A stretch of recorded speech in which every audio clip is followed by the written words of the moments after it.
BJP MLA Payal Shankar ఆధ్వర్యంలో assembly ముట్టడికి యత్నించారు ఆదిలాబాద్ జిల్లా భూ నిర్వాసితులు.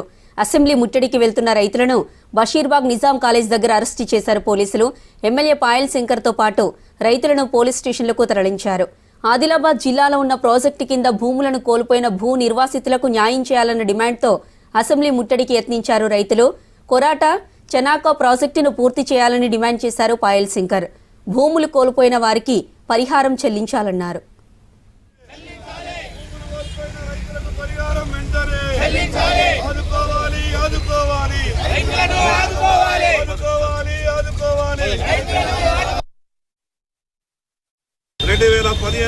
ప్రారంభించినటువంటి కోటా చనాక ప్రాజెక్టు ఇప్పటి వరకు పూర్తిగాక అక్కడ భూములు ఇచ్చినటువంటి రైతులకు భూ నిర్వాసితులకు రూపాయి పరిహారం రాక ఇబ్బందులు పడతా ఉన్నారు.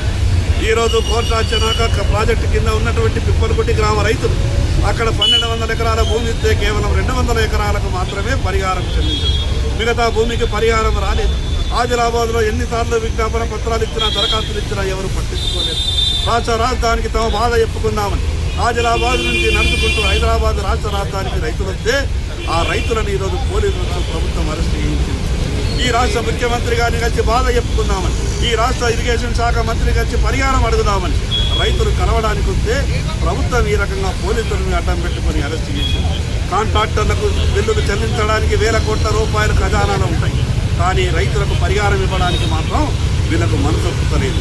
కాంట్రాక్టర్కు పేమెంట్లు ఇస్తే, కాంట్రాక్టర్లకు చెక్కులు ఇస్తే కమిషన్లు వస్తాయి, కానీ రైతులకు ఇస్తే మాకేమొస్తుంది అనుకుంటున్నదో. గతంలో టీఆర్ఎస్ అట్లనే చేసింది, ఈరోజు కాంగ్రెస్ ప్రభుత్వం కూడా గట్లనే చేస్తుంది. అందుకే రాష్ట్ర ముఖ్యమంత్రి గారికి విజ్ఞప్తి చేస్తా ఉన్నాం. కోటా చనాక ప్రాజెక్టు పరిధి కింద ఉన్నటువంటి రైతులందరికీ వడ్డీతో సహా